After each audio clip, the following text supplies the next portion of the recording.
నమస్తే, welcome to for the people. నేను స్వప్న. తెలంగాణలో ఫుడ్ పాయిజన్ ఘటనలు సంచలనంగా మారాయి. రాష్ట్ర వ్యాప్తంగా ఎక్కడో చోట తరచూ ఈ ఘటనలు జరుగుతూనే ఉన్నాయి. కొన్ని ఫుడ్ పాయిజన్ ఘటనలో విద్యార్థులు ప్రాణాలు కూడా కోల్పోయారు. తాజాగా నారాయణపేట జిల్లా మాగునూరు జడ్పీ హైస్కూల్లో ఫుడ్ పాయిజన్ ఘటనపై హైకోర్టు ఆగ్రహణ వ్యక్తం చేసింది. ఒకే స్కూల్లో 3 సార్లు వారం రోజుల వ్యవధిలో ఫుడ్ పాయిజన్ జరుగుతుంటే అధికారులు నిద్రపోతున్నారా అంటూ ఫైర్ అయింది. స్కూల్లో ఫుడ్ పాయిజన్ తీవ్రమైన అంశాన్ని వ్యాఖ్యానించింది.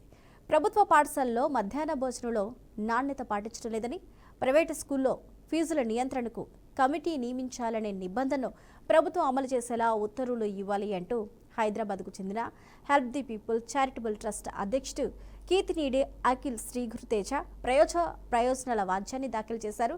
దీనిపై బుధవారం చీఫ్ జస్టిస్ అలోక్ ఆరాధ్యే, జస్టిస్ శ్రీనివాసరావుతో కూడిన డివిజన్ బెంచ్ విచారణ చేపట్టింది. కాగా ఇలాంటి ఘటనలు ఇప్పుడేం కొత్త కాదు. హైకోర్టు స్పందించడం కూడా కొత్త కాదు. తరచూ ఇది జరుగుతూనే ఉంది. అయితే తెలంగాణలో గురుకులాల్లో కావచ్చు, హాస్టల్లో కావచ్చు, లేకపోతే ఉన్నత పాఠశాలల్లో కావచ్చు, ప్రభుత్వం తరపు నుంచి అందుతున్న మధ్యాహ్న భోజనం కావచ్చు, హాస్టల్లో ఉండే పిల్లలకు పెడుతున్న భోజనం కావచ్చు, తరచుగా ఫుడ్ పాయిజన్ జరిగి పిల్లలు అస్వస్థకు గురవుతున్న సంఘటనలు మనం చూస్తూనే ఉన్నాం. అయితే గతంలో త్రిబుల్ సంబంధించి బాసర త్రిబుల్ ఐటీలో ఒక విద్యార్థి ఈ ఫుడ్ పాయిజన్ జరగడం వల్ల మృతి చెందిన సంఘటన తెలిసిందే. అది మరిచిపోక ముందే వాంకిడికి చెందిన శైలజ మళ్ళీ మృతి చెందింది. శైలజ మృతి చెంది 24 గంటలు గడవక ముందే మరొక ఘటన చోటు చేసుకుంది. అది కూడా నారాయణపేట మాగునూరులో. అంటే ఈ ఉన్నత పాఠశాలలో ఒకే వారంలో 3 సార్లు ఫుడ్ పాయిజన్ అయింది. తొలిసారి ఫుడ్ పాయిజన్ అయినప్పుడు 100 మంది అస్వస్థకు గురయ్యారు, హాస్పిటల్ పాలయ్యారు, ఏదో విధంగా వెనకొచ్చారు. రెండోసారి ఫుడ్ పాయిజన్ అయినప్పుడు 20 మంది విద్యార్థులు ఫుడ్ పాయిజన్కి గురయ్యి మళ్ళీ అస్వస్థకు గురయ్యారు. అయితే ఇది 2-3 రోజులు గడవకుందే మరొక్కసారి 40 మంది విద్యార్థులు ఫుడ్ పాయిజన్ అయ్యి హాస్పిటల్లో జాయిన్ అయ్యారు. అయితే పిల్లల ప్రాణాలకి విలువ లేదా? ఇలా జరుగుతున్నప్పుడు ఉన్నత అధికారులు ఏం చేస్తున్నారు? ప్రభుత్వం ఏం చేస్తుంది? నిర్లక్ష్యానికి గల కారణాలేంటి? కోర్టులు చెప్తేనే ఉన్నత అధికారులు పనిచేస్తారా అంటూ కోర్టు తీవ్రమైన వ్యాఖ్యలు చేసింది. అంటే పరిస్థితి ఎంత దారుణంగా ఉంది అనేది తెలుస్తుంది. ఇంకొక విషయాన్ని కూడా కోర్టు ఇక్కడ చాలా స్పష్టంగా చెప్పింది. ఎవరైతే దీనికి సంబంధించి ప్రజా ప్రయోజనాల వాద్యాన్ని దాఖలు చేశారో, ఈ విధంగా జరుగుతుంది, దీని మీద చర్యలు తీసుకోండి, వారికి రక్షణ కల్పించండి, వారి ప్రాణాలను కాపాడండి అంటూ కూడా ప్రజా ప్రయోజనాల వాద్యాన్ని దాఖలు చేసినప్పుడు ప్రభుత్వం తరపున న్యాయవాది దీనికి కౌంటర్ దాఖలు చేయడానికి వారం రోజుల వ్యవధిని అడగడం జరిగింది. అంటే అక్కడ జిల్లా ఉన్నత అధికారుల దగ్గర నుంచి ఇన్ఫర్మేషన్ తీసుకోవడానికి ఎంత సమయం పడుతుంది అంటూ కూడా కోర్టు క్వశ్చన్ చేసింది. నాన్ బెయిలబుల్ వారెంట్ జారీ చేస్తే 5 నిమిషాల్లో మీ ముందుంటారు, హాజరవుతారు అని హైకోర్టు వాదించింది. అంటే చెప్పింది. అంటే ఈ తీవ్రత ఏ స్థాయిలో ఉంది, అధికారుల నిర్లక్ష్యం ఏ స్థాయిలో ఉంది. మరి 3 లక్షల కోట్ల బడ్జెట్ అని తెలంగాణ చెప్పుకుంటూ ఉంది. మరి ఇందులో వచ్చిన బడ్జెట్లో ఉన్న నిధులు ఏమైపోయాయి? పిల్లల పరిస్థితి ఈ విధంగా ఉంటే అధికారులు ఇప్పటివరకు ఒక సమీక్ష కూడా నిర్వహించలేదు. మరి ఎందుకు సమీక్షలు నిర్వహించట్లేదు? మరొక వైపు బీఆర్ఎస్ నేతలు దీన్ని ఖండిస్తున్నారు, నిరసనలు చేస్తామని చెప్తున్నారు. అయితే ముందస్తు అరెస్టులు, నిరసనలని ఆపే ప్రయత్నాలు కూడా చేస్తుంది. అయితే అసలు మొత్తానికి ఏం జరుగుతుంది? కనీసం చిన్నపిల్లల ప్రాణాలు కూడా రక్షణ ఇవ్వలేని పరిస్థితిలో ప్రభుత్వం ఎందుకుంది? నిర్లక్ష్యం ఎక్కడుంది? ఇదే అంశం గురించి ప్రస్తుతం మనతో పాటు మాట్లాడడానికి జూమ్ లైవ్లో మనకి పొలిటికల్ అనలిస్ట్ ఉప్పల లక్ష్మణ్ గారు, అదేవిధంగా బీఆర్ఎస్ నాయకులు బొమ్మెల రామ్మూర్తి గారు ఉన్నారు, అదేవిధంగా బీజేపీ విఠల్ గారు ఉన్నారు. మరి కాసేపట్లో మనకి కాంగ్రెస్ నాయకురాలు సంధ్యారెడ్డి గారు కూడా యాడ్ అవుతారు. అందరికీ నమస్కారం అండి. నమస్కారం. ముందుగా రామ్మూర్తి గారు వరుస ఫుడ్ పాయిజన్ గురుకులాల్లో కావచ్చు, హాస్టల్లో కావచ్చు, ఉన్నత పాఠశాలలో కావచ్చు, ఇది అది అని డిఫరెన్స్ లేకుండా ఇటీవల కాలంలో వరుసగా పిల్లలు అస్వస్థకు గురవుతున్నారు. ఇక్కడ ఇంకో అంశాన్ని కూడా మనం ప్రస్తావించాలి. ఇది రాజకీయ కోణంలో మనం చూడట్లేదు. ఇది రాజకీయ కోణానికి చూడవలసిన అంశం కాదు. చిన్నపిల్లల అంశం, విద్యార్థుల అంశం, భావితరాల భవిష్యత్తుకి సంబంధించింది, వారు ఆరోగ్యానికి సంబంధించింది, ప్రాణాలకు సంబంధించింది. ఇందులో మనం పొలిటికల్ వ్యూని మనం చూడట్లేదు. మానవతా దృక్పథం కూడా మనం ఇక్కడ యాడ్ చేసుకోవాలి. పిల్లల ప్రాణాలు ఈ విధంగా పోతుంటే ప్రభుత్వాలు ఏం చేస్తున్నాయి? ఒకే చోట వారంలో 3 సార్లు ఫుడ్ పాయిజన్ అయింది అంటే ఏంటి అర్థం? అందరికీ నమస్కారం. బిఆర్కే న్యూస్ ప్రేక్షకులకు, యాజమాన్యానికి, నాతో డిబేట్ లో పాల్గొంటున్న పెద్దలకు శుభోదయం. నిజంగా చాలా దురదృష్టకరం. నేను ఒక సోషల్ వెల్ఫేర్ విద్యార్థిగా నేను కూడా హాస్టళ్లలో ఉన్నాను. గత 30 సంవత్సరాలు మా జీవితాలు మొత్తం గురుకులాలలో, ఎస్సీ హాస్టళ్లలో గడిచినాయి. కానీ ఎప్పుడు కూడా ఇంత దౌర్భాగ్యమైన పరిస్థితిని నేనైతే చూడలేదు. ఒక విద్యార్థి నాయకుడిగా ఆ రోజు మొట్టమొదటి హైదరాబాదు స్టూడెంట్ వింగ్ నాయకుడిగా ప్రతి గురుకులాలలో, ప్రతి హాస్టళ్లలో నాణ్యమైన ఫుడ్ ని ఇచ్చేటట్టు మేము పోరాటాలు చేసినాం. బ్రహ్మాండంగా అప్పుడు ఆ రోజు ఉన్న ప్రభుత్వాలు వాళ్ళకున్న పరిస్థితుల్లో అప్పుడున్న ప్రభుత్వాలు చాలా బ్రహ్మాండంగా ఎస్సీ, ఎస్టీ, బీసీ, మైనార్టీ గురుకులాల్లో కానీ, మైనార్టీ హాస్టళ్లలో కానీ వాళ్ళకున్న వాళ్ళ శక్తి మేరకు బ్రహ్మాండంగా చూసుకునేవారు. కానీ ఈ 48 ఈ 11 నెలల్లోనే దాదాపు 48 మంది విద్యార్థులు ఈ ఫుడ్ పాయిజన్ వల్ల కానీ లేదా వివిధ కారణాల వల్ల కానీ గురుకులాలలో ముఖ్యంగా ఎస్సీ, ఎస్టీ, బీసీ గురుకులాల్లో చనిపోయినరంటే ప్రభుత్వం ఎంత అసమర్థత ఉందో, ప్రభుత్వం ఎంత చేతగానితనంగా వీళ్ళని చూస్తున్నారో ఇప్పుడు అర్థమవుతుంది. కాబట్టి ఇప్పటికైనా ప్రభుత్వం ఏదో రాజకీయాల కోసం కాకుండా, రాజకీయ మాటలు కాకుండా వీళ్ళు జీవితాలను కోల్పోతున్నారండి. అక్కడ భారత పౌరులుగా తీర్చిదిద్దాల్సిన స్కూళ్ళు ఈ రోజు శవాల దిబ్బగా మారే పరిస్థితి దాపరించిందంటే రోజు రోజుకు ఏ హాస్పిటల్కి పోతారో తెలియలేని పరిస్థితిలో ఈ ప్రభుత్వం ఉందంటే ఇప్పటి వరకు విద్యాశాఖ మంత్రి లేడు. ఆ శాఖని కూడా ముఖ్యమంత్రి చూసుకుంటున్నాడు. కాబట్టి ముఖ్యమంత్రి దీనికి బాధ్యత వహించాలి. ఇప్పటికైనా ఒక ఉన్నత స్థాయి కమిటీ వేయాలి. వేసి ఎక్కడ ఏం జరుగుతున్నది, ఎందుకు ఒకప్పుడు కేసీఆర్ గారు 10 ఏళ్లలో ఇదే గురుకుల పిల్లల్ని దాదాపు ఎవరెస్ట్ శిఖరం ఎక్కే అంత గొప్ప నాయకులుగా తయారు చేస్తే ఈ 11 నెలల్లోనే దాదాపు 48 మంది విద్యార్థులు చనిపోయినరంటే ఈ ప్రభుత్వం ఎస్సీ, ఎస్టీ, బీసీ విద్యార్థుల పట్ల ఎంత దుర్భరమైన వైఖరి ఉన్నది, ఎంత నిష్ఠూరమైన వైఖరి ఉన్నదో. రామూర్తి గారు ఒక్క నిమిషం అండి, మీది సిగ్నల్ వీక్ గా ఉంది. ఒకసారి మీది సిగ్నల్ ఒకసారి చెక్ చేసుకోండి. ఈ లోపు మనం లక్ష్మణ్ గారితో మాట్లాడతాం. ఓకే లక్ష్మణ్ గారు వినిపిస్తుందండి? లక్ష్మణ్ గారు ఆ విజువల్స్ మనం చూసినట్లయితే హాస్పిటల్లో ఆ పిల్లలు పడుతున్న బాధ, ఆవేదన మనం చూస్తే ఎవరికైనా కంట తడి రాకుండా ఉండదు. చిన్న పిల్లలు వారికి పెట్టే ఆహారం మీద ఎందుకు ఇంత నిర్లక్ష్యం? ఓకే, ఒకసారి అంటే జరిగింది అనుకోవచ్చు, 2 సార్లు అంటే జరిగింది అనుకోవచ్చు, కానీ తరచుగా ఇది జరుగుతూనే ఉంది. ఇక్కడ కాకపోతే ఇంకొక చోట, ఇక్కడ కాకపోతే ఇంకొక చోట, తెలంగాణ వ్యాప్తంగా ఎక్కడో ఒక చోట. కొన్ని బయటికి రావట్లేదు కూడా, కొన్ని బయటికి రానివ్వట్లేదు కూడా. అక్కడక్కడ హాస్పిటల్లో చూయించి పిల్లల్ని పంపించేయటం, లేకపోతే అస్వస్థతకు గురైనా కానీ తల్లిదండ్రులకు ఇన్ఫార్మ్ చేయకపోవడం ఎన్నో జరుగుతున్నాయి. కానీ ఇక్కడ మనం ఇంకొక అంశాన్ని గమనించాలి లక్ష్మణ్ గారు. ఈ నారాయణపేట మాగునూరుకి సంబంధించి 40 మంది విద్యార్థులు అస్వస్థతకు ఎందుకు గురయ్యారు అని ప్రశ్నిస్తే, మీడియా ముఖంగా ప్రశ్నిస్తే అక్కడున్న కలెక్టర్ చెప్పిన సమాధానం ఏంటి అంటే, బయట దుకాణాల్లో చిరుతిండ్లు తినడం వల్ల వారికి అస్వస్థతకు గురయ్యారు. అంటే ఒకరవుతారు, ఇద్దరవుతారు. 40 మంది ఒకేసారి బయట దుకాణాల్లోకి వెళ్ళి తిన్నారా అండి? అసలు అలాంటి స్టేట్మెంట్లు ఎలా చూడొచ్చు అంటారు లక్ష్మణ్ గారు? ప్రభుత్వ యంత్రాంగము నీతి నిజాయితీతో పనిచేయాలి. ఆ యంత్రాంగాన్ని రాజకీయ నాయకులు అంటే ఎవరు అధికారంలో ఉంటే వాళ్ళు మానిటరింగ్ చేయాలి. ఇక్కడ ప్రాపర్గా మంత్రిత్వ శాఖకు సంబంధించినటువంటి వాళ్ళు సరిగా మానిటరింగ్ చేయకపోతే ఇలాగే నడుస్తాయి. అవన్నీ కూడా ఇప్పుడుగా చాలా కాలం నుంచి చూస్తున్నాము. గురుకుల పాఠశాలలో ఇలాంటి ఫుడ్ పాయిజన్ కావటము, లేకపోతే అనుకోని జబ్బులు రావటము. ఎందుకు అలా జరుగుతున్నాయి అంటే పాఠశాలలో శుభ్రత ఉందా లేదా ఒకటి ముందు. అంటే ఇది ఆ గురుకుల పాఠశాల టాయిలెట్స్లో కానీ, వాళ్ళు పడుకునే ప్లేస్లో కానీ అది రెగ్యులర్గా క్లీన్ చేస్తున్నారా లేదా. రెండోది ఏంటి, ఫుడ్ చాలా ఇంపార్టెంట్. ఈ ఫుడ్ ఏంటి, అడల్ట్రేషన్ ఎంత అవుతుంది అంటే, నాకు ఒక మిత్రుడు చెప్పాడు, ఎప్పుడు కాలం నుంచి నిల్వ ఉండే వాటిని తింటే కూడా ఫుడ్ పాయిజన్ అవుతుంది.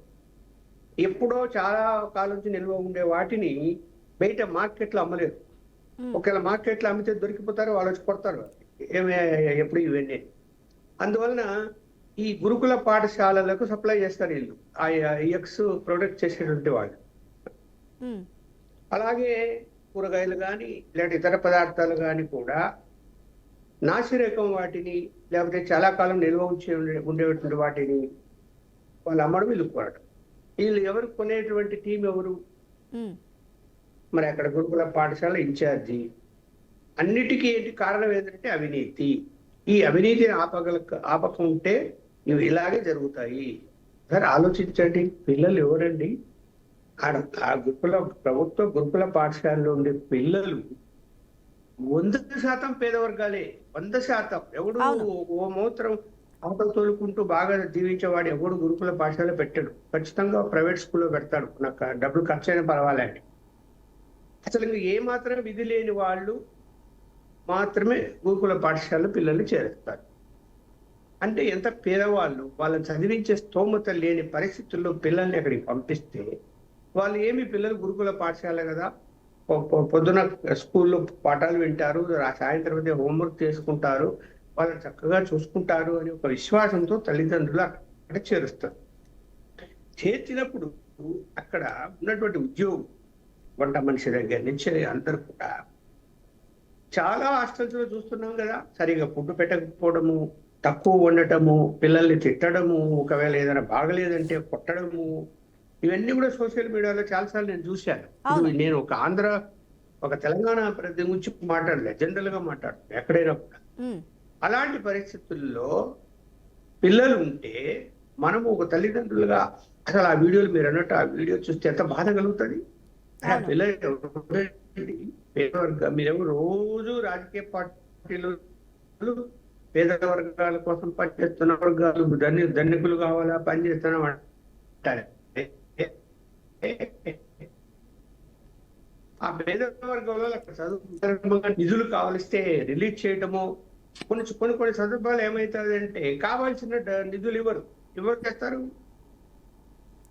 వాళ్ళు జోబులోంచి పెట్టాల్సిన పరిస్థితి వస్తే ఏ ఎంప్లాయీస్ ఏ ప్రిన్సిపల్ అయినా కూడా జోబులోంచి ఖర్చు ఉంటుందా?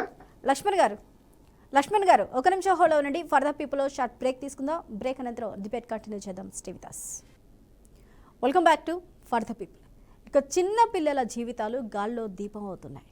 గురుకులాల్లో వారిని పెంచలేక వారి పనులు చేసుకోవడానికి ఇబ్బంది అయ్యి వాళ్ళని పోషించలేని పరిస్థితిలో తల్లిదండ్రులు ప్రభుత్వం మీద ఉన్న నమ్మకంతో, అక్కడ ఉన్న అధికారుల మీద నమ్మకంతో పిల్లల్ని 9 నవమాసాలు కని పెంచుకున్న పిల్లల్ని వారి చేతిలో పెడుతున్నారు. అయితే వారికి ఎలాంటి ఫుడ్ పెడుతున్నారు? వారి ప్రాణాలకి వారు భరోసాని ఇవ్వగలుగుతున్నారా అనేది ఇప్పుడు ప్రస్తుతం ప్రశ్నార్థకంగా ఉంది. ఇదే అంశం గురించి మాట్లాడడానికి మనకి బీజేపీ నుంచి విఠల్ గారు కూడా ఉన్నారు. విఠల్ గారు నమస్తే అండి. నమస్కారం విఠల్ గారు. వరుసగా జరుగుతున్న సంఘటనలు మనం చూస్తూనే ఉన్నాం. ముఖ్యంగా ఫుడ్ పాయిజన్స్ ఒకే వారంలో 3 సార్లు, అది కూడా ఒకే స్కూల్లో. గతంలో కూడా అనేకమైనవి జరిగాయి, కానీ ఒకే వారంలో 3 సార్లు ఇంత ఫ్రీక్వెంట్గా జరిగిందైతే ఇది తొలిసారని చెప్పాలి మనం తెలంగాణలో. కానీ ఇంత జరుగుతున్నా కానీ మీరు ఏం చేస్తున్నారు? అధికారుల నిర్లక్ష్యం ఏంటి? అసలు దీని గురించి ఎందుకు పట్టించుకోవట్లేదు అని ప్రశ్నలు వస్తున్నప్పటికీ కూడా ఎవరి దగ్గర నుంచి సరైన సమాధానం రావడం లేదు. దీనికి కోర్టు కూడా ముట్టికాయలేసింది, అయినా ప్రయోజనం లేదు. మరి ఏమనుకుంటున్నారు అంటే పిల్లలు అసలే పేద కుటుంబం నుంచి వస్తూ ఉంటారు, ఏది పెడితే అది తింటారు, ఏం చేసినా నోరు మెదపకుండా ఉంటారు, అడిగితే ఎవరు అడుగుతారు, అడిగే ధైర్యం ఎవరు చేస్తారు అని అనుకుంటున్నారా? లేకపోతే ఏం జరుగుతుంది అసలు? ముందుగా గుడ్ మార్నింగ్ అమ్మా, మీకు అక్కడ ఉన్నటువంటి ప్యానల్ మెంబర్స్ అందరికి, వీక్షకులకు కూడా గుడ్ మార్నింగ్ అండి. ప్రభుత్వం పనిచేస్తుందా? గత కొంతకాలంగా మనం చూస్తున్నాము. అసలు ప్రభుత్వం అంటూ పనిచేస్తా ఉందా? ప్రభుత్వం అంటే ఎవరు? మొన్ననే రాజ్యాంగం ప్రకారం మనం రాజ్యాంగం దినోత్సవాన్ని జరుపుకున్నాము. లెజిస్లేచర్, ఎగ్జిక్యూటివ్, జ్యుడిషియరీ అని ఉంటుంది. ముఖ్యంగా లెజిస్లేటర్ ఎగ్జిక్యూటివ్ బాధ్యత అనేది చాలా ముఖ్యమైనటువంటిది. ముఖ్యమంత్రి, వాళ్ళ క్యాబినెట్, తర్వాత వాళ్ళు ఇచ్చే ఆదేశాలు, అధికారులు, ఉద్యోగులు, ఇదంతా మానిటరింగ్ ఉండాలి. దురదృష్టపతి గత కొంతకాలంగా అంటే కాంగ్రెస్ ప్రభుత్వం వచ్చిన తర్వాత ముఖ్యంగా అనేక సమస్యలు నిర్లక్ష్య ధోరణి వాతావరణంలో చాలా స్పష్టంగా చూస్తుంది. ఇన్ని వార్తలు వచ్చినా ఇంత జరిగినా ఎవరైనా పట్టించుకున్న దాఖలాలు ఉన్నాయేమో? లేదండి, ఇప్పటి వరకు ఒక సంబంధిత సమీక్ష మంత్రి- కూడా నిర్వహించలేదు, ఒక్క సమీక్ష కూడా నిర్వహించలేదు ఇప్పటి వరకు. ఎందుకు జరిగింది అనే దాని మీద. అదే చెప్తున్నామ్మా. ఇప్పుడు ఇక్కడ గురుకులాలంటే రకరకాలుగా ఉంటాయి. సోషల్ వెల్ఫేర్ హాస్టల్స్ ఉంటాయి, తర్వాత ఎస్సీ హాస్టల్స్ ఉంటాయి, ఎస్సీ హాస్టల్స్ ఉంటాయి, బీసీ హాస్టల్స్ ఉంటాయి, మైనారిటీ హాస్టల్స్ ఉంటాయి. ఇవి ఏ శాఖ కిందకి ఎవరు మానిటరింగ్ చేస్తారో ఎవరికి తెలియదు. ఏ మంత్రి మానిటరింగ్ చేయాలి, ఎవరు చూడాలి? ఇంత దారుణాలు జరిగిన తర్వాత ఎందుకు స్పందించకపోవడం అనేది చాలా దారుణమైన విషయం. ఇది సమాజంలో 89% మంది పేద వర్గాలు, బడుగు బలహీన వర్గాలు చదువుకున్నటువంటి హాస్టల్స్ కావచ్చు, స్కూల్స్ కావచ్చు, కాలేజెస్ కావచ్చు, ఎవరు మానిటరింగ్ చేస్తారు? చాలా దారుణమైనటువంటి సంఘటన జరగడం అనేది దురదృష్టకరం. ముఖ్యంగా పేద వర్గాలతో వాళ్ళు ఓట్లు వేసుకొని ఆ వర్గాల్ని మోసం చేయడం అవుతుంది. ఇప్పుడు మేము చాలా మంది, మేము కూడా ఉస్మానియా యూనివర్సిటీ హాస్టల్లో చదువుకున్న వాళ్ళమమ్మ. సాధారణంగా హాస్టల్ కమిటీలు ఉంటాయి, పేరెంట్స్ కమిటీస్ ఉంటాయి, తర్వాత అక్కడ ఉన్నటువంటి అధికారుల కమిటీ నిత్యం పర్యవేక్షణ జరగాలి. దురదృష్టం ఏంది, అక్కడ ఉన్నటువంటి ఇన్ఛార్జ్ ఇంతకుముందు మిత్రులు చెప్పినట్టుగా వాళ్ళు పర్చేజ్ చేసే గుడ్లు కానీ, వాళ్ళు పర్చేజ్ చేసే కూరగాయలు కానీ, లేదా వాళ్ళు పర్చేజ్ చేసే మాంసం కానీ ఎక్కడ తీసుకుంటారమ్మో మాకు బాగా తెలుసు. రామ్మూర్తి గారు కూడా తెలుసు వాళ్ళకి. ఆ ఇన్ఛార్జ్ ఏం చేస్తాడంటే సాయంత్రం పూట మొత్తం అంగడి అంటాం తెలంగాణలో, కూరగాయల అంగడి అయిపోయినాక మిగిలినవి చెత్త బుట్టలో పాడేయాల్సినటువంటి కూరగాయలను పర్చేజ్ చేస్తారు. అవి చెత్త గుట్టకు పోవాలి, కానీ ఆ సంబంధిత వాడనో ఇన్ఛార్జ్ తీసుకొచ్చి ఆ కూరగాయలు వండుతారు. అట్లా గుడ్లు కావచ్చు, మాంసం కావచ్చు, నాసి రకమైనటువంటి వస్తువులు కావచ్చు, ఏదైనా సరే. ఇప్పుడు ఆయిల్ నిజంగా బ్రాండెడ్ ఆయిల్ కొంటారు వాళ్ళు ఎవరు? ఇప్పుడు అనేక రకాల కల్తీలు, మనం ప్రతిదీ కల్తీనే. మనం పాలు, ఆయిల్ ఏది తీసుకున్నా కల్తీనే. మరి చివరికి ఏం జరుగుతుంది? వాళ్ళ ఆ విద్యార్థుల జీవితాలతోటి వాళ్ళ చెలగాటమాడుతున్నటువంటి ప్రభుత్వం. కానీ విఠల్ గారు మీరు అన్నారు, ఓకే బయట పాలతో పాటు ఆయిల్తో పాటు ప్రతిదీ కల్తీ అంటున్నారు, కానీ ఇంట్లో చేసుకుంటున్నారు కదా, అవే పాలు వాడతారు, అదే ఆయిల్ వాడుతున్నారు. ఇంట్లో ఫుడ్ పాయిజన్ అవడం లేదు, ఎందుకు అవడం లేదు? మరి ఇంట్లో కూడా అయితే ఎప్పుడో రేర్ కేసెస్ లో అవుతాయి, కానీ ఇంత తరచుగా. నేనేమంటున్నంటే నేను మల్టిపుల్ ఇష్యూ చెప్పాను, ఒక్కటే కాదు. మొత్తం వ్యవస్థ మానిటరింగ్ ఉండాలి, ప్రతిదీ మానిటరింగ్ ఉండాలి. డిస్ట్రిక్ట్ కలెక్టర్ కావచ్చు, ఎస్పీ కావచ్చు, లేదా ఉన్నతాధికారులు కావచ్చు, మంత్రులు కావచ్చు. వీటి నిత్యం ఒక నిర్లక్ష్యం. పేద వర్గాలంటే నిర్లక్ష్యం, బలహీన వర్గాలంటే వాళ్ళ ఓట్ల వరకు మాత్రమే మాది బలహీన వర్గాల ప్రభుత్వం, వాళ్ళ కోసం పనిచేస్తామని చెప్తారు. ఇవి ఏమైంది మరి? వాళ్ళ ఎక్కడ పోయింది? బడ్జెట్ ఏమైనా కేటాయించారా? ఎంత బడ్జెట్ ఉంది అసలు రాష్ట్రంలో? బడ్జెట్ విద్యకు కానీ ఈ హెల్త్ కానీ చూస్తే బడ్జెట్ ఎక్కడ ఉందమ్మా? మొత్తం బడ్జెట్ లో 4% కూడా బడ్జెట్ ఉండదు, 5-6% మించదు. అనేక రాష్ట్రాల్లో 15% బడ్జెట్ పెడుతున్న సందర్భంలో కూడా గత 10 ఏళ్లలో కూడా ఈ బడ్జెట్ పెంచే వాతావరణం లేదు. ఇప్పుడు కూడా అనే ధోరణి కొనసాగించబడుతుంది. మరి బడ్జెట్ కేటాయింపులు లేకుండా, సరి అయినటువంటి బడ్జెట్ రిలీజెస్ జరగకుండా, దానికి సంబంధించిన పేమెంట్ జరగకుండా, ఇవన్నీ కూడా మల్టిపుల్ ఇష్యూ, ఒకదానికొకటి చైన్ లింక్ తో ఉన్నటువంటి సమస్యలు. వెంటనే మరి ముఖ్యమంత్రి వాళ్ళ విద్యాశాఖ వాళ్ళ కంట్రోల్లో ఉంది, హోంశాఖ వాళ్ళ కంట్రోల్ ఉంది. ముఖ్యమంత్రి గారు చొరవ తీసుకొని మరి వెంటనే దీనిపైన రివ్యూ చేసి సంబంధిత వ్యక్తుల్ని తీవ్రంగా మరి వాళ్ళు సస్పెండ్ చేస్తారా, యాక్షన్ తీసుకుంటారా, ఏం జరుగుతుందో తీవ్రమైనటువంటి చర్యలు తీసుకోవాల్సినటువంటి అవసరం ఉంది. లేదు మాకేం సంబంధం అంటే మరి వాళ్ళ బడుగు బలైన వర్గాలు కూడా ఆలోచించాలి, ఇది ఎవరి ప్రభుత్వం అని. ఓకే విఠల్ గారు, ఒక నిమిషం హోల్డ్ ఉండండి. రామ్మూర్తి గారు, ఇప్పటికే మధ్యాహ్న భోజన ఏజెన్సీకి సంబంధించి ఆ ఏజెన్సీని మేము రద్దు చేశామంటూ కూడా చెప్తుంది. అంటే కేవలం ఆ ఒక్క చోట జరుగుతుంది కాదు కదా, ఆ ఒక్క ఏజెన్సీని రద్దు చేస్తే ఏమవుతుంది? ఇక్కడ మా విఠల్ గారు పెద్దలు చెప్పినట్టు ఒక్కటి కాదండి, మల్టిపుల్. కలెక్టర్ గారు నిజంగా ఒక బాధ్యతాయుతంగా మాట్లాడినట్టు వాడు కనపడలేదు. బయట కొన్నారు, బయట ఫుడ్ తిన్నారు. బయట తినడానికి వాళ్ళకి డబ్బులు ఎక్కడ ఉంటాయి? బయట స్టాఫ్లలో కొనేంత వాళ్ళకు ఎక్కడ ఉంటాయి? పేద పిల్లలు వీళ్ళకు సరిగ్గా ఇక్కడ ఏం జరుగుతుంది? ఇంతకుముందు పెద్దలు చెప్పినట్టు మురిగినాయి, ముక్కినాయి, చెడిపోయినాయి, వాసన వచ్చేది తీసుకొచ్చి వండటం వల్ల, ఎందుకంటే వాళ్ళకు సరైన డబ్బులు ఇవ్వకపోవడం, సరైన బడ్జెట్ వార్డెన్లకు కానీ అక్కడ ఇన్ఛార్జీలు దానికి ఇవ్వకపోవడం వల్ల ఏదో ఒకటి పెట్టాలి కాబట్టి, ఏదో ఒకటి వండాలి కాబట్టి, ఖచ్చితంగా వాళ్ళ టైము తీసుకోవాలి కాబట్టి ఇష్టం వచ్చినట్టు ఏది దొరికితే అది పెట్టడం, దాని వల్ల జరుగుతున్న ఈ ఫుడ్ పాయిజన్. డబ్బులు సరిగా ఇవ్వకపోవడం వల్ల హాస్టళ్లకు ఆ ఫుడ్ కు సరిపోయినంత అమౌంట్ లేకపోవడం వల్ల వాళ్ళ అప్పులు కూడా తెచ్చుకునే పరిస్థితిలో వార్డెన్లు ఏదో ఒకటి పెట్టాలి కాబట్టి నాశనికమైన నీళ్లు, మంచి నీటి శుభ్రం చేసిన నీటిని కాకుండా ఇష్టం వచ్చినట్టు నీళ్ళని వాడడం, ఇష్టం వచ్చిన నూనె వాడడం, కిచెన్ సరిగా లేకపోవడం, అక్కడ ఉన్న పనిచేసే వాళ్ళను శుభ్రంగా ఉంచకపోవడం, ఇవంతా ఆ వాతావరణాన్ని కూడా మొత్తం కలుషితం చేయడం, ఈ అన్ని కారణాలు ఒక్క కారణం కాదు. దీనికి పూర్తి బాధ్యత వహించాల్సింది విద్యాశాఖ మంత్రి ఎవరున్నారు? ముఖ్యమంత్రి ఉన్నాడు. ముఖ్యమంత్రి దీనికి పూర్తి బాధ్యత వహించాలి. ఎక్కడ కూడా 48 మంది, దాదాపు 48 మంది ఈ 11 నెలల్లోనే చనిపోయిందంటే ఎంత దౌర్భాగ్య పరిస్థితిలో ఈ ప్రభుత్వం కొట్టుమిట్టాడుతుందో అర్థమవుతుంది. కాబట్టి ఇప్పటికైనా వీళ్ళకు హైకోర్టులు మొట్టికాయలు వేసినా, లేదా ప్రజలు కూడా తిరగబడ్డా ఇంకా వీళ్ళకు బుద్ధి రాకుంటే మేమేం చేస్తాం? నాకు అర్థం కాదు. ప్రజలలో తిరుగుబాటు రావాలి. ప్రజలలో ఇగో ఇంత ఘోరమైన పద్ధతి జరుగుతున్నది, ఇగో ఇప్పటికైనా ఆ పిల్లల్ని ఆదుకుందాం, వాళ్ళని ఎన్నికల సామాగ్రిలాగా వాడుకోవడే తప్ప వాళ్ళకి ఇగో ఇంత ఫుడ్ పెడదాం, మంచి విద్యార్థులుగా భవిష్యత్తు భారత పౌరులుగా తీర్చిదిద్దామన్న ఆలోచన ప్రభుత్వానికి ఉండాలి. కానీ మరి ఇంత దౌర్భాగ్య పరిస్థితి ఉంటే ఎట్లా? కాబట్టి ఇప్పటికైనా మేల్కొని ఒక ఉన్నతమైన కమిటీని వేయాలి. ఏదో ఒక్క హాస్టల్ ఆడ ఒక్క ఏజెన్సీని రద్దు చేసేది కాదమ్మా. ఇది రాష్ట్రం మొత్తంలో ఉన్నది. రాష్ట్రం మొత్తం ఇదే పరిస్థితి ఉన్నది. కొన్ని హాస్టల్లో చెప్తే పిల్లల్ని కొడుతున్నారు, కొన్ని హాస్టళ్లలో బయటకు వస్తే పిల్లల్ని కొడుతున్నారు, చాలా దుర్మార్గంగా వ్యవహరిస్తున్నారు.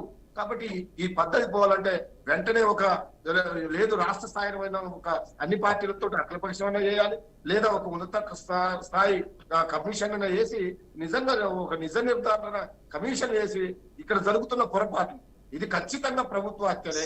ఇది ప్రభుత్వం తీసుకుంటున్న ఒక నిర్లక్ష్యమైన వైఖరి వల్ల ఈ హత్యలు, ఈ బలిదానాలు జరుగుతున్నాయి. కాబట్టి వీటిని ప్రభుత్వమే బాధ్యత వహించి బాధ్యతాయుతంగా వ్యవహరించాల్సిన బాధ్యత కూడా ప్రభుత్వంపై ఉన్నదని ఈ సందర్భంగా రామూర్తి గారు ఒక్క నిమిషం హోలో ఉండే. అదే విధంగా మనకి కాంగ్రెస్ నుంచి సంధ్యా రెడ్డి గారు కూడా మనకి ఆడారు. సంధ్యా రెడ్డి గారు నమస్కారం అండి. నమస్తే అండి. సంధ్యా రెడ్డి గారు, వరుసగా జరుగుతున్న ఫుడ్ పాయిజన్ సంఘటనల గురించి మీకు వినే ఉంటారు, చూసే ఉంటారు. ఒకసారి మీరు చూడకపోతే బీఆర్కే స్క్రీన్ మీద ప్లే అవుతున్న ఆ విజువల్స్ మీరు ఒక్కసారి చూడండి. చూసిన తర్వాత ఆ పిల్లలు పడుతున్న బాధ మీకు ఎలా అనిపించిందో చెప్పండి. దాని తర్వాత మనం ఇక్కడ జరుగుతున్న అంశాల గురించి మనం మాట్లాడదాం. ఒకసారి విజువల్ ప్లే చేయండి వీలైతే. స్వప్న గారు గుడ్ మార్నింగ్. జర రామూర్తి అన్నను నేను మాట్లాడినప్పుడు ఆవేశం వస్తుంది, జర కొంచెం కంట్రోల్ ఉంచండి. ఒకటి నేను ఏం చెప్పదలుచుకున్నా, రాజకీయాలు మాట్లాడదలుచుకోవాలి.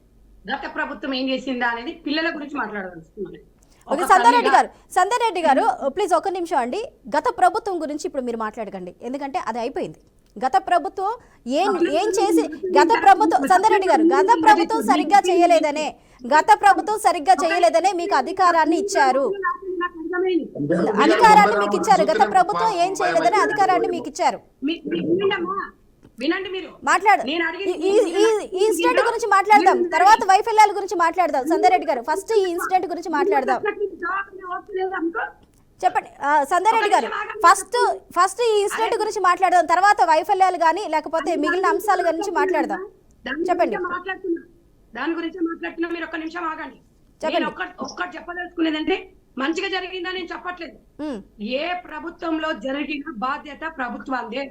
డెఫినెట్ గా పిల్లలకు జరిగిన అన్యాయాన్ని ఎంక్వైరీ చేస్తున్నారు. భట్టి గారు విద్యాశాఖ మంత్రి లేదని పక్కన పెట్టండి, రాజకీయాల కోసం మాట్లాడట్లేదు. ఇమ్మీడియట్ గా అక్కడ జరిగిన దానికి ఎంతటి వారైనా ఎవరైనా కూడా చర్యలు తీసుకోవాలి. మెరుగైన దాన్ని వాళ్ళకి అందించాలని ఒక నినాదంతో ముందుకెళ్తున్నా. ఇలాంటి టైంలో రాజకీయాలు మాట్లాడాల్సిన అవసరం నాకు లేదు, పార్టీకి లేదు, ఇంకెవరికి లేదు. నేను ఒక తల్లిగా పిల్లల బాధ నేను అర్థం చేసుకుంటున్నాను. కాబట్టి ఫుడ్ పాయిజన్ దేనికోసం అయింది, ఎందుకు అయింది, నేను ఇదే చెప్తున్నానమ్మా. ఇలాంటివి పునరావృతం కాకూడదు. గత ప్రభుత్వం చేసింది మేము చేస్తున్నాము, మాది అయ్యిందని తప్పించుకునే పరిస్థితి ఇవాళ కాంగ్రెస్ గవర్నమెంట్ కు లేదు. ఇమ్మీడియట్ గా మెరుగైన అందించాలని సీఎం గారు చెప్పారు, భట్టి గారు చెప్పారు. అక్కడ లోకల్ హాస్పిటల్స్ లో కూడా కరెక్ట్ ఫెసిలిటీస్ లేకపోతే కార్పొరేట్ హాస్పిటల్స్ పంపించండి, వారు అది చేయమని చెప్పిండ్రు, రకరకాల ఎంక్వైరీ చేయమని చెప్పిండ్రు. కాబట్టి నేను అనేది ఏంటంటే, గత ప్రభుత్వం గురించి పక్కన పెట్టినట్టయితే ఇవాళ విద్యాశాఖ లేదు అంటున్నారు కదా. గతంలో విద్యాశాఖ ఉండి గాడిద పనులు తోమిందా నేను అడుగుతున్నాను. ఎందుకు అంటే ఇదే సరూర్ నగర్ 1200 మంది అమ్మాయిలు కాలేజ్ లో ఒక్కటే వాష్రూమ్ ఉంది. అప్పుడు రోడ్ ఎక్కినప్పుడు ప్రభుత్వానికి సిగ్గు లేదా అని అడిగినా గత ప్రభుత్వాన్ని. అందుకే అది పునరావృతం కాకుండా కాంగ్రెస్ గవర్నమెంట్ హెచ్ఎంలకు ఎస్ఎల్ఎఫ్ కి నిధులు దుర్వినియోగం కాకుండా అక్కడ ఉన్న ఇబ్బందులు పడ్డ విద్యార్థి తల్లిదండ్రులతోనే అనుసంధానం చేసిన ఘనత ఈ రోజు కాంగ్రెస్ పార్టీది. విద్యాశాఖ ఆయన షోకప్ చేసుకోవడానికి పెట్టుకోలేదు. విద్యాశాఖ నిర్వీర్యం చెయ్యకూడదు. స్కూల్స్ లో మంచి పౌష్టికాహారం అందించాలి, పిల్లలకి కరెక్ట్ డ్రెస్సులు ఇవ్వాలి, పిల్లలకి ప్రహారీ గోడ ఉండాలి, పిల్లల ఆట స్థలాలలో బాగుండాలి, వాళ్ళకి ఫ్యాన్ లైట్లు బాగుండాలని విద్యాశాఖ 2000 కోట్లు రిలీజ్ చేసి ఫస్ట్ దఫలోనే 1100 కోట్లు రిలీజ్ చేసి ఇవాళ మీకు దగ్గరలో ఉన్న బీఆర్కే న్యూస్ దగ్గరలో చుట్టుపక్కల ఉన్న స్కూల్స్ కి వెళ్ళి మీరు చూడండి. ఇవాళ ఒక్కొక్క స్కూల్ కి 10 లక్షలు, 12 లక్షలు, 15 లక్షలు ఇచ్చిన ఘనత కాంగ్రెస్ పార్టీది. కానీ ఈ రోజు జరిగిన అక్కడ ఉన్న పరిణామం అనేది చాలా దుర్మార్గము, బాధాకరము. నేను పార్టీల కాంగ్రెస్ పార్టీ గురించి మాట్లాడట్లేదు. అది జరగడం అనేది అలాంటి ఇంకా పునరావృతం కాకూడదు. గతంలో ఏరుపాలెం స్కూల్లో 23 మంది అమ్మాయిలు ఫుడ్ పాయిజన్ అయినప్పుడు బీఆర్ఎస్ ప్రభుత్వంలో అది ఎక్కడ పోయింది? హరీష్ రావు నియోజకవర్గమైన సిద్దిపేటలో 3 పాము వచ్చి చనిపోయినప్పుడు అప్పుడెక్కడ పోయింది? అది జరిగింది కదా, మేము జరిగిందని నేను చెప్పను. కానీ అదే సంధ్యారెడ్డి గారు, గతంలో అలా జరిగింది కదా, ఇప్పుడు కూడా ఇలా జరిగితే కంపారిజన్ అది ఇక్కడ పోతుంది. ఇక్కడ పార్టీలు కాదండి సంధ్యారెడ్డి గారు, ఇక్కడ పార్టీలు మ్యాండేటరీ కాదు, ప్రెసెంట్ పార్టీలు మ్యాండేటరీ కాదు. ఉన్న సిచ్యువేషన్ వాళ్ళతో కంపేర్ చేయకండి. అసలు అది అయిపోయింది అది కంపేర్ చేయకండి. పార్టీలు రాజకీయాలు కాదండి, మానవతా దృక్పథంతో మనం మాట్లాడుతున్నాం. ఇప్పుడు చెప్పండి. మీరే మాట్లాడితే ఎట్లా? నేను చెప్పేది వినరా? అందుకని ఇలాంటి జరగకూడదు. పురుగులు తిన్న అన్నం కానివ్వండి, వాష్రూమ్స్ కానివ్వండి, పిల్లలకి బయట ఆహారం తినొద్దనే ఇవాళ తెలంగాణ రాష్ట్రంలో ఇవాళ గవర్నమెంట్ సీఎం గారు ఒక నిర్ణయం తీసుకొని గురుకుల కాదు, tribal welfare, social welfare, minority అన్ని బడు బలహీన వర్గాల పిల్లలు మొత్తం ఒకే దగ్గర చదువుకోవాలి. కార్పొరేట్ కు ధీటుగా ఒకే దగ్గర ఒకే నియోజకవర్గంలో 5000 మంది పిల్లలు చదువుకునే విధంగా ఈ రోజు గవర్నమెంట్ నోటిఫికేషన్ వేసి బిల్డింగ్లు కూడా ఓపెన్ చేయడం జరిగింది. కాబట్టి దయచేసి ఇలాంటి పునరావృతం కాకుండా ఫస్ట్ టైం కాంగ్రెస్ గవర్నమెంట్ వచ్చిన విద్యా కమిషన్ వేసింది. విద్యా కమిషన్ మెంబర్లు కూడా ప్రతి స్కూల్ ని వెళ్లి ఎంక్వైరీ చేస్తున్నారు. ఆకునూరి మురళి గారి గురించి మన అందరికి తెలిసిన విషయమే. ఆయన కూడా వెళ్లి తనిఖీలు చేస్తున్నారు. మేము బీసీ చైర్మన్ గా ఉన్న అక్కడున్న కమిషన్ మెంబర్లకు చెప్పినాం, బీసీ హాస్టల్స్ కి వెళ్లి ఎంక్వైరీ చేయండి. గతంలో చేసింది మనం చేయకూడదు. పిల్లలకి మంచి పౌష్టికాహారం అందించాలి, మంచి చదువును అందించాలి. నేను ఎందుకంటే పార్టీలో కాకుండా ఒక ఎన్జిఓ నేను చైర్మన్ గా ఉన్నాను. 14 సంవత్సరాల గురుకులాల నుంచి నాకు అనుబంధం ఉంది. అక్కడ యూనిఫామ్స్ మేమే కుడతాం కాబట్టి, మా సంస్థ కుడుతుంది కాబట్టి నేను వికారాబాద్ ఏరియాలలో ఇదే ఎస్సీ ఎస్టీ ట్రైబల్ వెల్ఫేర్ ఆ హాస్టళ్లలో వెళ్లి చూస్తే ఒక్కదానికి ఒక్క డోర్ లేదు. పిల్లలు పడుకునే దానికి వాష్రూమ్స్ లో ఫెసిలిటీస్ లేవు, నీళ్లు లేవు.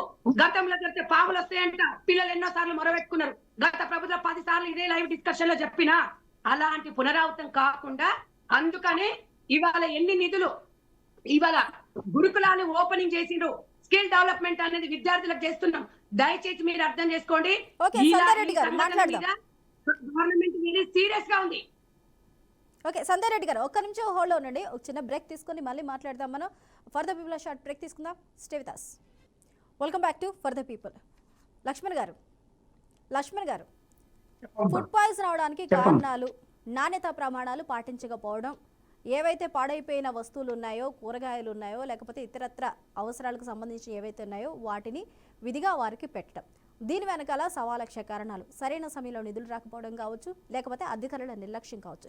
కానీ క్వాలిటీ చెకింగ్కి ఫుడ్ కమిషన్ అనేది ఒకటి ఉంది. మరి ఆ ఫుడ్ కమిషన్ ఏం చేస్తుంది? గురుకులాల్లో తనిఖీలు చేస్తున్నారా? ఎలాంటి ఫుడ్ పెడుతున్నారు? పిల్లలు ఏ విధంగా ఉన్నారు? దాని మీద ఫోకస్ పెడుతున్నారా? ఏదో ఎక్కడో ఒక చోట అక్కడికి వెళ్ళడం, అక్కడ ఒక వీడియో తీసుకోవడం, నేను మాట్లాడానని చెప్పేసి సోషల్ మీడియాలో వదిలేయటం. చెప్పండి, అదేనా పిల్లల్ని చూసుకునే విధానం? లక్ష్మణ్ గారు, అన్నిటికీ అవినీతే కారణం. ఇది ఈ ప్రభుత్వమా ఆ ప్రభుత్వం అని కాదు, అన్ని ప్రభుత్వ పరిపాలనలో అవినీతే కారణం. ఇప్పుడు ఎన్ని చెప్పినా కూడా ఆ అవినీతిని ఆపగలిగేటువంటి ప్రయత్నాలు ప్రభుత్వం చేయాలి ముందు. అలాగే అక్కడ ఏవైతే సప్లై అవుతున్నాయో అవి వాటిని మీరు అన్నట్టు ఫుడ్ సేఫ్టీ అధికారులు తనిఖీలు చేయాలి. అవి ఎప్పుడు కొన్నారు, ఎప్పటి నుంచి నిల్వ ఉన్నాయి, మార్కెట్లో ఎక్కడ కొన్నారు, ఇవన్నీ కూడా రహస్యంగా ఏమి ఉండవు, అన్ని తెలిసిపోతాయి రైడ్ చేస్తే కనుక. తర్వాత అసలు వాళ్ళు కూడా అక్కడ ఉన్న వార్డెన్ కానీ లేకపోతే ప్రిన్సిపల్ కానీ ఆ స్కూల్ సంబంధించిన ఉపాధ్యాయులు కానీ సిబ్బంది కానీ మానవత్వం అనేది వాళ్ళకు కూడా ఉండాలి కదా. మన పిల్లలు కూడా ఉన్నారు, మన పిల్లలు బయట ప్రైవేట్ స్కూళ్ళల్లో చదువుకుంటున్నారు, ఇక్కడ కూడా మన పిల్లలే కదా అనేటువంటి భావన ఉంటే ఇలాంటి తప్పుడు పనులు జరగవు. అది వాళ్ళకు ఉండటం లేదు. ఆ కమిట్మెంట్ కూడా వాళ్ళలో మనకు కనపడటం లేదు. కమిట్మెంట్ ఉన్నప్పుడు అలాంటివి చెయ్యరు. ఇక్కడ పిల్లల భవిష్యత్తు అనేది చాలా ఇంపార్టెంట్. మనం అనేక సార్లు చూసి ఉంటాం. హాస్టల్లో, గురుకుల పాఠశాల హాస్టల్లో చదువుకున్న వాళ్ళు ఐఏఎస్ ఐపీఎస్లై మంచి జాబులు కూడా చేస్తున్న వాళ్ళు కూడా ఉన్నారు. అంటే ఎడ్యుకేషన్ అన్నది దానికి పేద దళితుగా అనేది ఏమి ఉండదు. వాళ్ళ యొక్క నాలెడ్జ్ బట్టి నడుస్తుంది. అయితే వాళ్ళకి సపోర్ట్ ఉండాలి. మంచి స్కూళ్ళలో చదివించడము, మంచి విద్య బోధించడము కావాలి. అక్కడ అలాంటి ఫుడ్ తిని బ్లడ్ సరిగా లేక, అంటే ఎక్కువ చూడండి బ్లడ్ లెస్ ఉన్నటువంటి విద్యార్థులు ఎక్కడ ఉంటారు అంటే ఈ యొక్క హాస్టల్స్ లోనే ఉంటారు. వాళ్ళ బ్లడ్ పరీక్షలు చేస్తే రక్తం తక్కువ, అంటే రక్తహీనత ఉన్న పిల్లలే ఎక్కువ ఉంటారు. ఆ న్యూట్రిషన్ ఫుడ్ సరిగా పెట్టరు, లేకపోతే ఏ ఒకటి వండేసి అక్కడ పెట్టేస్తారు. లేకపోతే ఆ బియ్యం కూడా నాసిరకం బియ్యం ఉంటారు. ఏ విధంగా న్యూట్రిషన్ వస్తుంది? వానికి ఆకలి ఉంటుంది, ఆ తినలేడు. ఆ తినలేనప్పుడు ఏమైపోతుంది? బ్లడ్ తగ్గిపోతా వస్తుంది. రాను కొంచెమే తింటాడు. ఇక వీళ్ళు కూడా ముందు రోజు మిగిలిపోయిన పదార్థాలు కూడా నెక్స్ట్ డే కూడా పంపిణీ పెడతారు పిల్లలకి. అలా పెట్టకూడదు. అక్కడ ఏమైనా ఫ్రిడ్జులు ఉన్నాయా? దాంట్లో పెట్టి పడవకుండా చూడడానికి హాస్టల్లో ఫ్రిడ్జులు ఎక్కడ పెట్టారు? ఫ్రిడ్జులు ఏ హాస్టల్లో ఉండవు. మరి ఇక్కడ ఎవరి తప్పు కొట్టాలి అంటే పాలన ఎవరైతే చేస్తున్నారో వాళ్ళదే తప్పు. ఇందాక మన మేడం కూడా క్లియర్ గా చెప్పింది. ఏ ప్రభుత్వం అయినా కూడా పాలకులు దాని మీద చర్యలు తీసుకోవాలని. సో రెగ్యులర్ మానిటరింగ్ అనేది జరిగి తీరాలి. తనిఖీలు అన్నది ఏదో పబ్లిసిటీ కోసం అలా తనిఖీ చేసామని చెప్పి వెళ్ళి అక్కడ ఏదో మాట్లాడేసి ఏదో అయిపోయింది అని చెప్పేసి మళ్ళీ అయిపోయిన తర్వాత మళ్ళీ ఎక్కడ తనిఖీలు ఉండవు. అలా కాదు, ఒక యాక్షన్ ప్లాన్ ఉండాలి ఫుడ్ సేఫ్టీ అధికారులు. అలాగే సోషల్ వెల్ఫేర్ వాళ్ళ యొక్క అధికారులు కూడా తనిఖీ చేయాలి. కన్సర్నింగ్ డిపార్ట్మెంట్, ఇందాక మనం చెప్పినట్టే హాస్టల్స్ ఏ డిపార్ట్మెంట్ అంటే ఆ డిపార్ట్మెంట్ వాళ్ళు కూడా తనిఖీ చేయాలి. ఏం చేస్తారండి హైదరాబాద్ లో కూర్చొని నెలకు ఒక్కసారన్నా కూడా హాస్టల్స్ కు ఒక రోజులో పొద్దు నుంచి సాయంత్రంలోగా 10 హాస్టల్ తనిఖీ చేయొచ్చు. ఎందుకు చేయకూడదు? వెళ్ళి కూర్చొని మీరు భోజనం చేయండి. ఎక్కడ మీకు తెలుస్తుంది కదా ఎలాంటి భోజనం పెడుతున్నారు. కానీ లక్ష్మణ్ గారు రాష్ట్ర వ్యాప్తంగా ఒకే అధికారి తనిఖీ చేయాలని కూడా ఏం లేదు కదా. ఏ జిల్లాకు సంబంధించిన వారు ఆ జిల్లా అధికారులు ఉన్నారు. ఓకే, ఒక నిమిషం ఉండండి. కలెక్టర్ అసలు బుద్ధి లేదు. హైకోర్టుకు అలా చెప్తాడా బయట పదార్థాలు తింటే అట్లా అయ్యాయని? పక్కనున్న దుకాణాలు కొనుక్కొని తినడం వల్ల వారికి ఫుడ్ పాయిజన్ అయిందని ఇచ్చిన స్టేట్మెంట్ కలెక్టర్ అది ఇచ్చిన స్టేట్మెంట్ అలాంటి స్టేట్మెంట్ ఇచ్చారు. ఒక నిమిషం లక్ష్మణ్ గారు. హాస్టల్ పిల్లల్ని బయటికి అలౌ చేస్తారా? చేయరు. అలాగే 40 మంది ఒకటేసారి ఒకటే వస్తువు తిని అది కూడా బయట తిని ఫుడ్ పాయిజన్ అయిందని చెప్పడం స్టేట్మెంట్. ఎఫెక్ట్ అయితే సరే, మొత్తం అంతమంది 40 మందికి అయితే 40 మంది బయటికి తినేసి వచ్చారా? అంటే కలెక్టర్ అసలు ఏం చేస్తున్నాడు? ఆ స్కూల్ కు విజిట్ చేసిందా? అరే అంతమందికి తీవ్ర అస్వస్థ గురైందని వెళ్ళాడా ఏమైనా అక్కడికి? నేనేమో వెళ్ళినట్టు నేనైతే టీవీలలో చూడలే. వెళ్ళాలి కదా. మొత్తము ఏ జిల్లాలో కూడా కలెక్టరే అన్ని డిపార్ట్మెంట్లకు హెడ్. ఈజ్ సూపర్ పవర్ ఆయనకు. ఆయన ఎందుకు తనిఖీ చేయలేదు? జాయింట్ కలెక్టర్ ఎందుకు తనిఖీ చేయలేదు? డిఆర్ఓ, ఆర్డీఓలు అందరూ ఉన్నారు కదా. ఏం చేస్తున్నట్టు అందరూ? మరి తనిఖీ చేయాలి కదా, పోవాలి కదా వెంబడి అక్కడికి ఏం జరిగిందని. ఇది బాగలేదమ్మా ఈ పద్ధతి. ఈ వ్యవస్థలో పొలిటీషియన్స్ అలాగే ఇప్పుడు ఓకే ముఖ్యమంత్రి వెళ్ళలేకపోయాడు, ఇంకో మంత్రి వెళ్ళాలి కదా అక్కడికి. అవును, ఒకరు కాకపోతే ఏం జరుగుతుంది అనేది అక్కడ సమీక్షించాలి. ఓకే లక్ష్మణ్ గారు ఒక నిమిషం హోల్డ్ ఉండండి. రామ్మూర్తి గారు, కేవలం ఇప్పుడు ఫుడ్ పాయిజన్ గురించి మాట్లాడట్లేదు. ఈ గతంలో కూడా మీరు అధికారంలో ఉన్నప్పుడు కూడా అక్కడక్కడ జరిగాయి. ఇంత ఫ్రీక్వెంట్గా జరిగాయని నేను కూడా చెప్పను, బట్ జరిగాయి. జరగలేదని చెప్పడానికి లేదు. కానీ మౌలిక వసతుల విషయంలో కూడా 10 ఏళ్లు పాలించిన బీఆర్ఎస్ ఏం చేసింది అనే క్వశ్చన్ కూడా ఇక్కడ రైజ్ అవుతుంది. మౌలిక వసతులు గురుకులాల్లో ఇప్పటికీ కూడా ఇంత అధ్వానంగా ఉండడానికి కారణం మీరు కాదా? ఇప్పుడు 11 నెలల్లో కాంగ్రెస్ని మీరు క్వశ్చన్ చేస్తున్నారు. ఓకే, రైట్, ఆ రైట్ మీకుంది, ఎవరు కాదనరు. కానీ ఈ 10 ఏళ్లలో మీరు చేసిన నిర్లక్ష్యం దీంట్లో లేదు అంటారా? అంటే ఇప్పుడు ప్రతి దాంట్లో చిన్న చిన్న సమస్యలు ఉంటాయి. చిన్న చిన్న సమస్యలు ఉంటే వాటిని తీర్చాలి. వచ్చిన ప్రభుత్వం ఆ సమస్యలని మీకు మార్పు అని ఎందుకు మీకు ఓటేశారు? బీఆర్ఎస్ పార్టీ కొన్ని సమస్యలను సృష్టిస్తుంది, మీరైతే గొప్పగా చేస్తారని ప్రజలకు మీరు మార్పు కోసం ఓటేస్తే ఇప్పుడు ఏడుపు తప్ప ఏం మిగలేదు. సంజయ్ రెడ్డి గారు పాపం నన్ను చూస్తేనే భయం అవుతుంది. ఎందుకో నేను ఒకటే అడుగుతున్నాను అక్కని, ఏమంటున్నారు? నేను కూడా తల్లినే అంటది. మీరు కూడా తల్లివే, కానీ మీరు ఉన్నత వర్గాల తల్లివి. మీరు పేదల ఎస్సీ ఎస్టీ పీసీ పిల్లలకు తల్లివి కావు. నువ్వు కాంట్రాక్టర్లకు తల్లివి, నువ్వు ఉన్నత వర్గాలకు తల్లివే అయితే పిల్లల బతుకుల గురించి మాట్లాడాలి. మీరు ఇంకా అంటున్నారు, ఏమంటున్నారు? అసలు మొత్తం నియోజకవర్గాలలో ఓపెన్ చేసిన స్కూళ్ళు మొత్తం 5,000 మంది ఉండడానికి ఓపెన్ చేయలేదమ్మా, శంకుస్థాపనలు చేశారు. మీరు కాంట్రాక్టర్ నుంచి డబ్బులు పొందడం కోసం లక్షల కోట్ల రూపాయలని దండుకోవడం కోసం ఒక రకమైన దోపిడీకి తెరదీశారే తప్ప ఎక్కడ కూడా కొత్తవి ప్రారంభించలేదు. మీరు శంకుస్థాపనలు చేశారు. ఇంకా దౌర్భాగ్య పరిస్థితి ఏంటంటే, కేసీఆర్ గారు ఉన్న టైంలో మీరు ఇప్పటికి కూడా ఒక ఎంక్వైరీ చేయండి. ఆ రోజు ఎన్ని గురుకులాలు ప్రారంభించి ఎంతమంది ఉన్నత విద్యా సంస్థలకు వెళ్ళిపోయారు, మంచి మంచి ఉద్యోగాలు సాధిస్తున్నారు, మంచి మంచి యూనివర్సిటీలలో సీట్లు వచ్చినాయో గురుకులాల పిల్లల తల్లిదండ్రులను అడుగుతూనే తెలుస్తుంది. కాబట్టి ఆ రోజుకు ఈ రోజుకు ఈ ఒక్క సంవత్సరంలోనే ఇంత దారుణంగా పరిస్థితి ఎందుకు పడిపోయిందంటే, కావాలని పేద ప్రజల్ని పేద పిల్లల్ని మరీ ఘోరంగా ఎస్సీ ఎస్టీ బీసీ మైనార్టీ గురుకులాలని మొత్తం నిర్వీర్యం చేయాలనే కుట్ర ఇక్కడ దాగి ఉన్నది. కాబట్టి ఈ కుట్రలో భాగంగానే వాళ్ళకు డబ్బులు ఇవ్వకపోవడం, హాస్టల్లో వార్డెన్లను మానిటరింగ్ చేయకపోవడం, దాని మీద సమీక్షలు చేయకపోవడం, దాని మీద కలెక్టర్ కూడా ఒక నిసిగ్గుగా, నిజంగా ఒక కలెక్టర్ ఉన్నత స్థాయిలో ఉన్న వ్యక్తి కూడా అబద్ధాలు మాట్లాడే కాంగ్రెస్ ఏజెంట్ గా మాట్లాడితే ఇక పిల్లలు ఎట్లా బతుకుతారండి? పేద పిల్లలు ఎలా వాళ్ళ బతుకు సాగుతుంది, ఎలా చదువుకుంటారు? కాబట్టి ఇప్పటికైనా వీళ్ళ యొక్క మాటల్ని పక్కకు పెట్టాలి. ఇప్పటికైనా ఒక ఉన్నతమైన కమిషన్ వేయాలి. ఎక్కడైతే ఇబ్బంది పడుతున్నారో పిల్లలు, ఒక్కటి కాదండి, మేడం అంటున్నారు సంజయ్ రెడ్డి గారు, ఏదో అవుతున్నాయో ఒకటి రెండు కాదు. ఈ యొక్క 11 నెలల్లోనే దాదాపు 15-20 గురుకులాలలో ఫుడ్ పాయిజన్ జరిగింది. దాదాపు 48 మంది చనిపోయినరు. నిద్ర వీడకుంటే ఇప్పటికి కూడా కనీసం ఒక మంత్రి అలర్ట్ చేయకుంటే మీ ముఖ్యమంత్రి ఎట్లా బూతులు పురాణం తప్ప ఇంకేం మాట్లాడడం లేదు. ఇప్పటికి కూడా ముఖ్యమంత్రి ఏం బూతులు మాట్లాడారు ఇప్పుడు కాదండి, ఒక నిమిషం. ఒక ప్రభుత్వం మానిటరింగ్ లేదు. మొత్తం ఆగమైపోయింది. వ్యవస్థలంతా చిన్న భిన్నం అయిపోయినాయి. ఓకే, రామూర్తి గారు ఒక నిమిషం ఉండండి. సంజయ్ రెడ్డి గారు, అవి ఇప్పుడు ప్రస్తుత ప్రభుత్వం మీద బీఆర్ఎస్ చేస్తున్న ఎలిగేషన్స్. అంటే ఎలిగేషన్స్ అనటం కన్నా కొన్ని అయితే వాస్తవాలు కూడా మనకి చాలా స్పష్టంగా ఇక్కడ కనిపిస్తున్నాయి. ఈ సిచ్యువేషన్స్ కి సంబంధించి మాత్రమే. మిగిలిన అంశాలు మరొకసారి మనం మాట్లాడొచ్చు.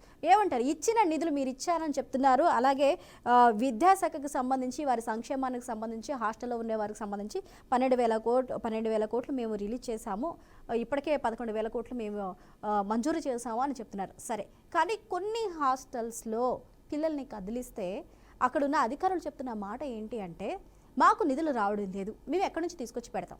అదేవిధంగా పిల్లలు వారిని ఎందుకు ఈ విధంగా భోజనం పెడుతున్నారు అని వాళ్ళని ప్రశ్నిస్తే, ప్రభుత్వం దగ్గర నుంచి నిధులు రాకుండా మా సొంత జేబుల నుంచి మమ్మల్ని పెట్టమంటారా అని దుర్భాషలాట్. ఇవన్నీ కూడా మీ దృష్టికి వస్తున్నాయా, రావట్లేదా? నిధులు ఏమయ్యాయి? ఓకే స్వప్న గారు, మీరు మంచి క్వశ్చన్స్ వేశారు. చెప్పండి. రామ్మూర్తి గారు ఇంతకుముందు సీఎం గా చేసిండు, 2 సార్లు మంత్రి చేసి, 2 సార్లు వర్కింగ్ ప్రెసిడెంట్. అందుకే నాకు భయం అవుతుంది. నోరు తెలిస్తే బూతులు, నోరు తెలిస్తే అన్ని అబద్ధాలు ఆడతారు. కాబట్టి నువ్వు జర నోరు మూసుకోమని చెప్పిన. ఓకే, నేను అనేది ఏందమ్మా, ఫస్ట్ మా కాంగ్రెస్ గవర్నమెంట్ వచ్చిన తర్వాత స్కూల్స్ విద్యాశాఖని సీఎం గారు ఎందుకు దగ్గర పెట్టుకున్నారంటే, పిల్లల విషయంలో మనం చాలా బాగా అంటే మెరుగైన విద్యను అందించాలనే ఒక ఉద్దేశంతో.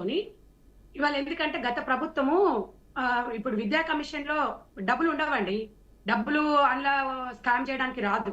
అందుకని ఆ విద్యా వ్యవస్థను నిర్వీర్యం చేసింది బీఆర్ఎస్ పార్టీ.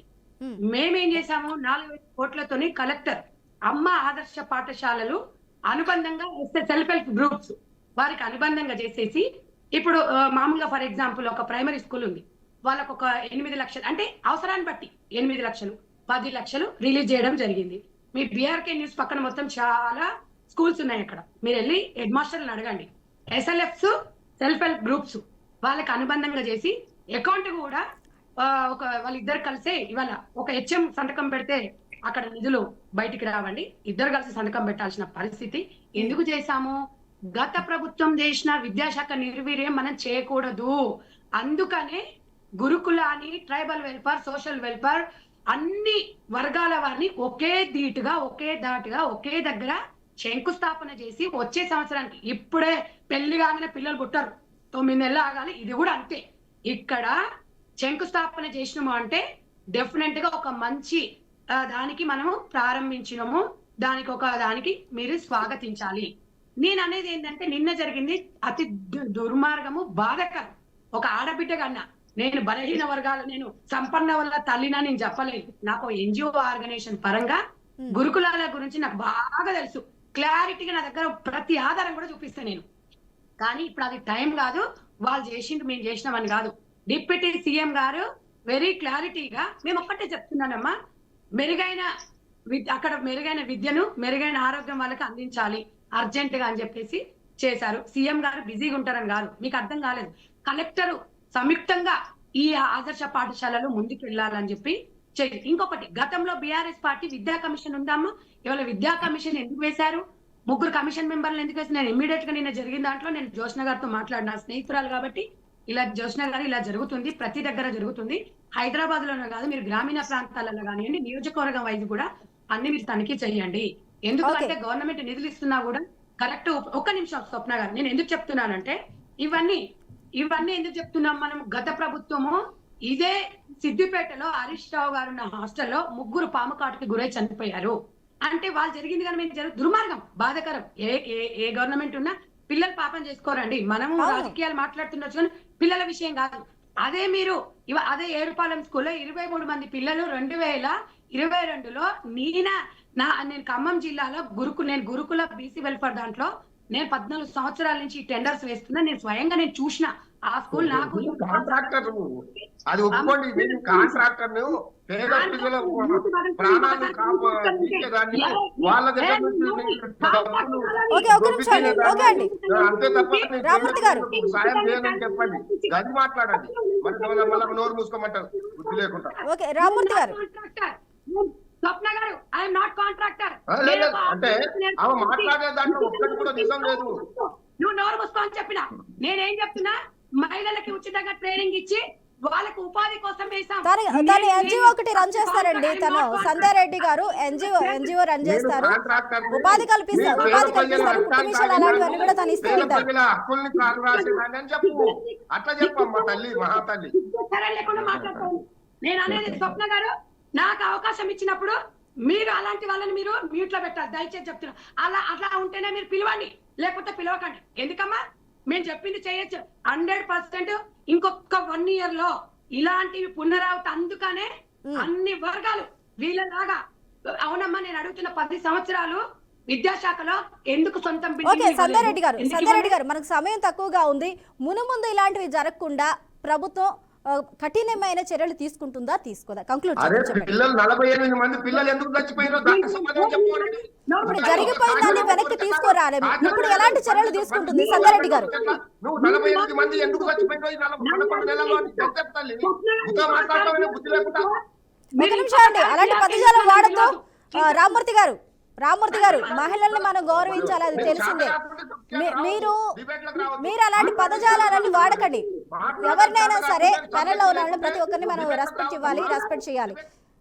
రైట్ అండి, right. Thank you so much. మరొకసారి ఈ అంశం గురించి చాలా స్పష్టంగా ఇంకోసారి డీటెయిల్డ్గా అయితే దీన్ని డిస్కస్ చేద్దాం. ఎందుకంటే ఇది చిన్న అంశం కాదు, పసిపిల్లల ప్రాణాలకి సంబంధించింది, అలాగే ఇక్కడ అధికారుల నిర్లక్ష్యానికి సంబంధించింది. కాబట్టి దీని గురించి మరొకసారి ఖచ్చితంగా డిస్కస్ చేద్దాం. రైట్, థ్యాంక్ యూ అండి. ఇందులో పాల్గొన్న బొమ్మెర రామ్మూర్తి గారికి, అలాగే విఠల్ గారికి, సంధ్యారెడ్డి గారికి, ఉప్పల లక్ష్మణ్ గారికి అందరికీ కూడా thank you so much. Right, చూస్తూనే ఉన్నాం కదా, చిన్నారుల ప్రాణాలు గాల్లో దీపాలు అవుతున్నాయి. గురుకులాల్లో కావచ్చు, లేకపోతే అంగన్వాడీ సెంటర్లలో కావచ్చు, ఉన్నత పాఠశాలల్లో కావచ్చు, ఏదైనా సరే మధ్యాహ్న భోజనం దగ్గర నుంచి హాస్టల్లో కల్పిస్తున్న వసతుల వరకు ప్రతిదీ కూడా ఎక్కడ కూడా వారికి అనుకూలంగా లేదు. ఇది వైఫల్యం ఎక్కడ అంటూ కూడా కోర్టు ప్రశ్నిస్తున్నప్పటికీ అధికారుల దగ్గర నుంచి ఎలాంటి సరైన సమాధానం కూడా దొరకట్లేదు. అయితే నిర్లక్ష్యమైన సమాధానం, నిర్లక్ష్యమైన ధోరణి అయితే చాలా స్పష్టంగా కనిపిస్తుంది. అయితే ఇందులో విద్యాశాఖ సీఎం రేవంత్ రెడ్డి దగ్గర ఉంది. మరి అలాంటప్పుడు సీఎం రేవంత్ దగ్గర అధికారాలు ఉండి విద్యాశాఖ ఉన్నప్పటికీ కూడా ఇలాంటి సంఘటనలు మళ్ళీ మళ్ళీ మళ్ళీ పునరావృతం అవుతుంటే ఒక వ్యవస్థ మొత్తం ఏమవుతుంది అంటే నిర్లక్ష్యం ఎక్కడుంది? సీఎం దగ్గర ఉందా, లేకపోతే విద్యా వ్యవస్థలో కింద ఉన్న అధికారులు సరిగ్గా మానిటర్ చేయలేకపోతున్నారనే సందేహాలు వ్యక్తమవుతున్నాయి. ఏది ఏమైనా మరొకసారి ఇలాంటి సంఘటనలు పునరావృతం కాకుండా చిన్నపిల్లల ప్రాణాలకి భరోసా కల్పించవలసిన అవసరం ప్రభుత్వాల మీద ఉంది. ఇది ఇవాల్టి for the people. Keep watching BRK news.